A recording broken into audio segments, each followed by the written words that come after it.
गुरुमुखो, मांगो तो तुम्हें दिया जाएगा, ढूंढो तो तुम पाओगे, खटखटाओ तो तुम्हारे लिए द्वार खोला जाएगा।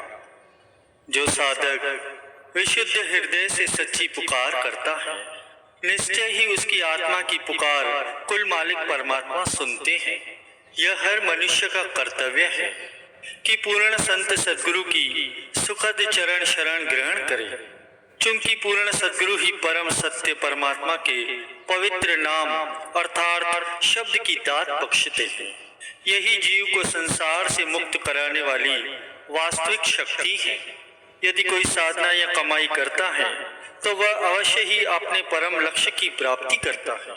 जैसा कि सत्संग में वर्णन आया है कि एक बार नारद जी जो निरंतर प्रभु नाम का जाप करते रहते थे, भगवान विष्णु से प्रश्न करते हैं कि हे सर्वव्यापी प्रभु, आपके नाम की महिमा क्या है।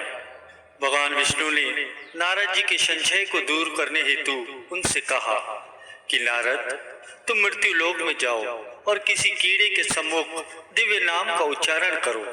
तब उन्होंने ऐसा ही किया, परंतु आश्चर्य।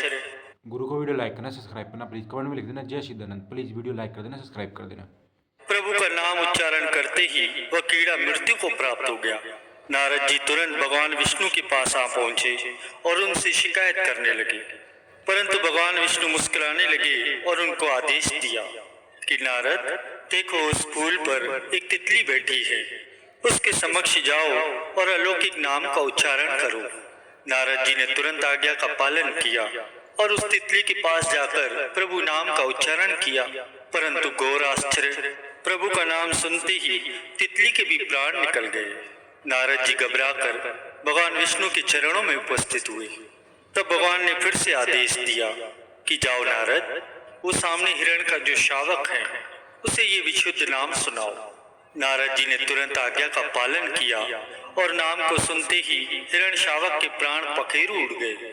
अब तो नारद जी अत्याधिक ही परेशान हो गए। शीघ्रता से भगवान विष्णु के पास पहुंचे। अभी पहुंचे ही थे कि भगवान विष्णु ने आदेश दिया, नारद, उस गाय के बछड़े को भी नाम सुना कर तो आओ। अनचाहे मन से नारद जी आदेश पाकर चल दिए। जैसे ही नारद जी ने प्रभु नाम दोहराया, बछड़े ने आखिरी सांस ले ली। नारद जी निराश होकर प्रभु से शिकायत करने लगे कि हे प्रभु, आपका दिव्य नाम तो जीवों की रक्षा करता है, किंतु मैं तो देख रहा हूँ जिसे भी मैं आपका पावन नाम सुनाता हूँ वह तो अपना प्राण त्याग दे रहा है। भगवान विष्णु ने शिकायत पर ध्यान नहीं दिया और पुनः नारद जी से कहने लगे कि हे नारद, जाओ, काशी नरेश के यहाँ एक पुत्र का जन्म हुआ है, उसे पावन नाम सुनाकर कृतार्थ करो। अब तो नारद जी बेचारे घबरा ही गए और भगवान से कहने लगे कि हे प्रभु, मेरी और परीक्षा न लो, मैं तो बदनाम हो जाऊंगा, लोग मुझे हत्यारा कहने लगेंगे। भगवान विष्णु ने धीरज देते हुए कहा, नारद, आखिरी बार जाओ और इस दिव्य नाम का उस शिशु के कानों में उच्चारण तो करो। नारद जी भगवान के आदेश पालन हेतु काशी राज्य में आ गए। सीधे राजमहल में जा पहुंचे। वहां उनका खूब आदर सत्कार के साथ स्वागत किया गया।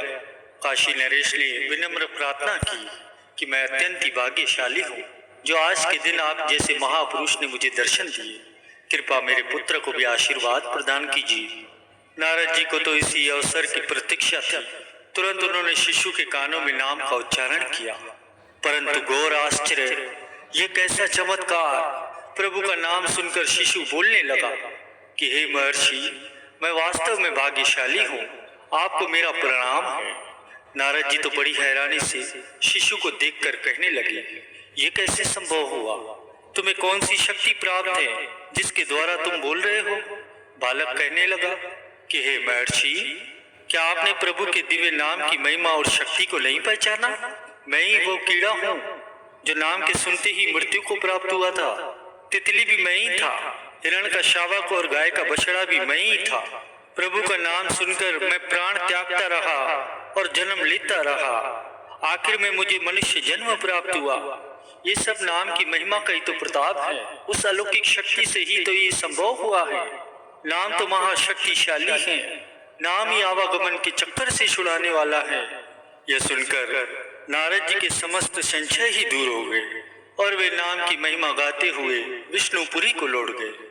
प्रेमियों, रामायण के अयोध्या कांड में महर्षि वाल्मीकि जी प्रभु राम जी को कहते हैं कि हे प्रभु, आप चिदानंद स्वरूप हैं। इस रहस्य को तो अधिकारी जन जानते हैं। आप उस हृदय में निवास कीजिए जो आपके नाम का निरंतर गुणगान करते हैं, जो अपना सब कुछ अपने इष्ट देव को समर्पित करते हैं तथा निष्काम भाव से उनकी सेवा करते हैं, जो अपने सद्गुरु को सच्चिदानंद घन परमात्मन स्वरूप समझते हैं।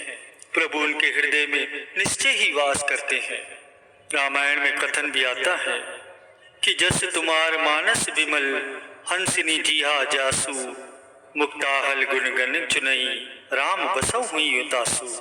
महर्षि वाल्मीकि जी संकेत देते हैं कि परमात्मा उस आत्मा में निवास करते हैं जो पूर्ण निष्ठा पूर्वक नाम का सतत अभ्यास करते हैं, जो प्रभु की महिमा का गुणगान करते हैं और अपना सर्वस्व पूर्णता समर्पित करते हैं।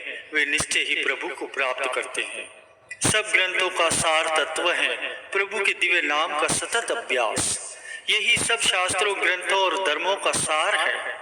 इस कलिकाल में जब घोर तपस्या, जप, तप, होम ये सब करना कठिन लगता है, वहीं संतमति सबसे सरल है, अर्थात संत महापुरुषों द्वारा दर्शाए मार्ग का अनुसरण करना, जो कि जीव को मोक्ष पदवी प्रदान करता है। किसी भी जप, तप, यज्ञ या साधना के साथ सद्गुरु के बख्शे नाम के सिमरन की तुलना नहीं की जा सकती। सद्गुरु का सच्चा नाम अखुड खजानों को दर्शाने वाला है, उस सर्वोच्च मंजिल तक पहुंचाने वाला है जहां परमात्मा की नूरी